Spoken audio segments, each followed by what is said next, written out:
Thanks so much for being with us. Thank you.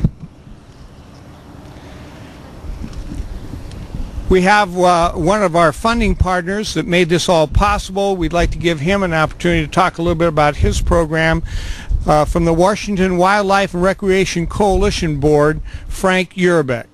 This is a state interagency funding program. Thank you. Thank you for the opportunity to share this dedication. It's a beautiful location. I grew up in the Seattle area. I remember picking beans in the valley back in about 1946. I'm also an avid angler, and I could really appreciate the fact that you're providing a facility out here. The Washington Wildlife Recreation Coalition was established in about 1990, and the two former governors, Dan Evans and Mike Lowry, co-chaired it. And we recognized we just didn't have facilities. We were growing in population, but we didn't have enough parks, didn't have enough protection for habitat. And so this group came together with a lot of other folks and formed a lobbying effort to make sure that we got monies appropriated. And this last year we got up to $100 million that was appropriated, capital funds, to make possible parks. And over the years since we've started, something like $550 million has been appropriated through the legislature. For this facility here, about $300,000 of the $610,000 for development came through the Washington Wildlife and Recreation Program. It's been very successful. As I said, we've done things for parks like this, skateboard areas, habitat for fish and habitat for wildlife. Very diverse, the business partners, environmentalists, all kinds of folks that come together to make this possible. And we're really pleased that we're able to participate here today, but to also let you know there's some more money coming. You've got a couple of other parks, and if I understand correctly, about $700,000 should be coming to Kent Parks here perhaps this year or next year for a couple of other acquisitions. Okay? I thought you'd appreciate that.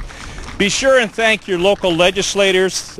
Again, we have to lobby. Who do we lobby? We lobby the governor and we lobby the local legislators, but if we didn't have the support, and it's bipartisan, of the local legislators, it wouldn't happen. So be sure and thank them a lot. Thank you so much for letting me be here.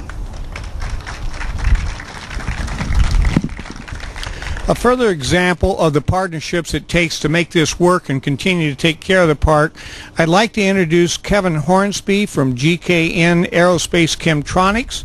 They were very graciously this past January to come forward to get involved and adopt the Park Community Service Program. GKN Aerospace Chemtronics is a company with Boeing ties. Kevin, are you here?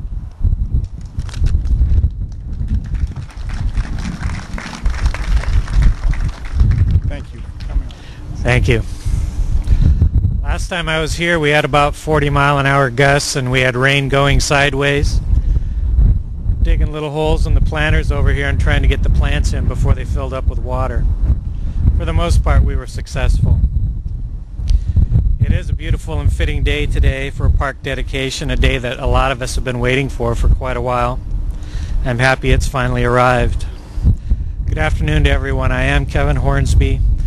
We have a company, GKN Aerospace, that's local in the area. We're a small business unit of a fairly large corporation, but we have ties back to the Boeing company and aerospace in general. And that's one of the neat things about the theme of this park is the aerospace heritage to the people we're dedicated to here, and the structure itself and the general surroundings. About 3 months ago, the employees at the Kent Thermal Joining Center wanted to become involved in a community-oriented event that would allow them to connect a little more closely to the community.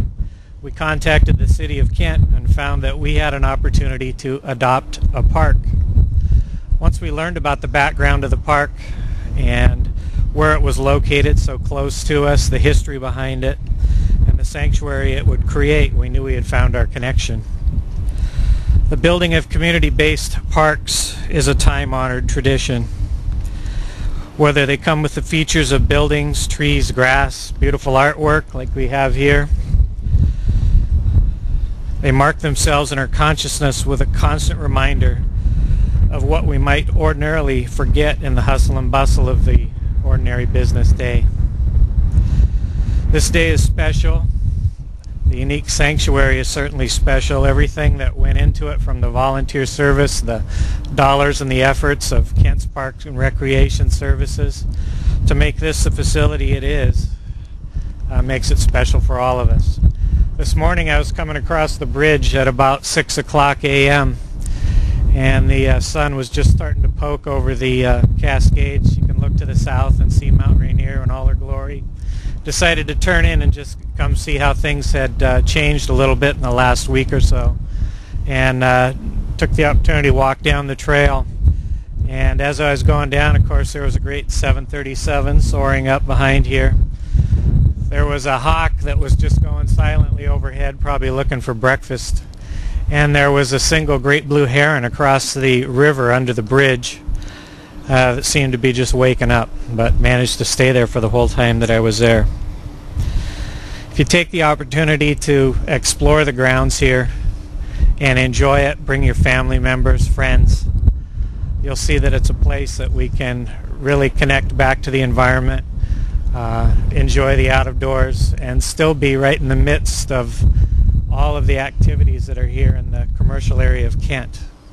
So on behalf of the employees at GKN, we'd like to share our thanks to you being able to participate in this event, and we'll be having future volunteer events to help take care of the park and maintain the grounds, keep it up to the level at which it's opening today. So thank you.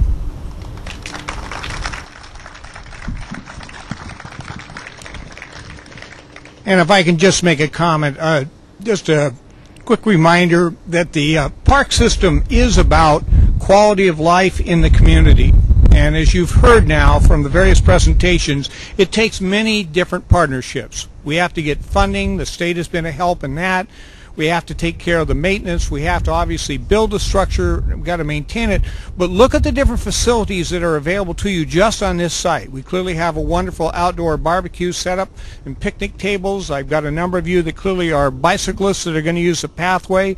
The whole idea of the fishing hole is exactly that, right down there on the banks of the Green River with a very secure ground and beautiful artwork down on that area. And of course, just the general exercise of being out along the Green River is just a wonderful amenity for life here in the Kent, city of Kent. I'd like to now at this time introduce Greg Worthing. Greg is one of our volunteers who serves on the Kent Arts Commission, and he'll give us a little background on that phase.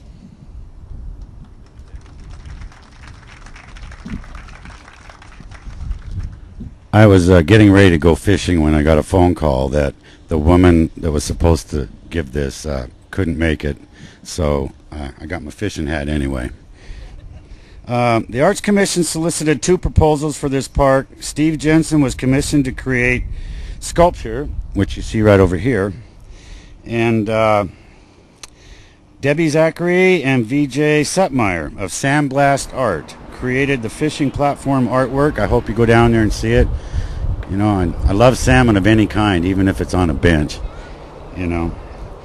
And the Arts Commission would like to thank Shane Gilbertson, again, of Parks Planning for incorporating the fishing platform artwork into his overall park design. He designed this park. Okay. We'd also like to thank Shane and the contractor for working so well with the artist during installation. I hear from artists over the years that this is a good city to work with when you're an artist, and I'm proud of that. Sandblast Art has worked with designers, architects, engineers, and the community to create site-specific artwork for over 20 years. It's my pleasure to introduce VJ Sutmeyer, one of the artists, and Debbie too.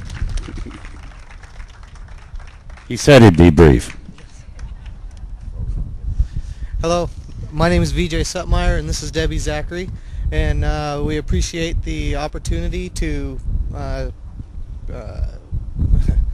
honor the 3 friends and the local history of the area, and we've enjoyed working with the City of Kent, and we hope to work with them some more.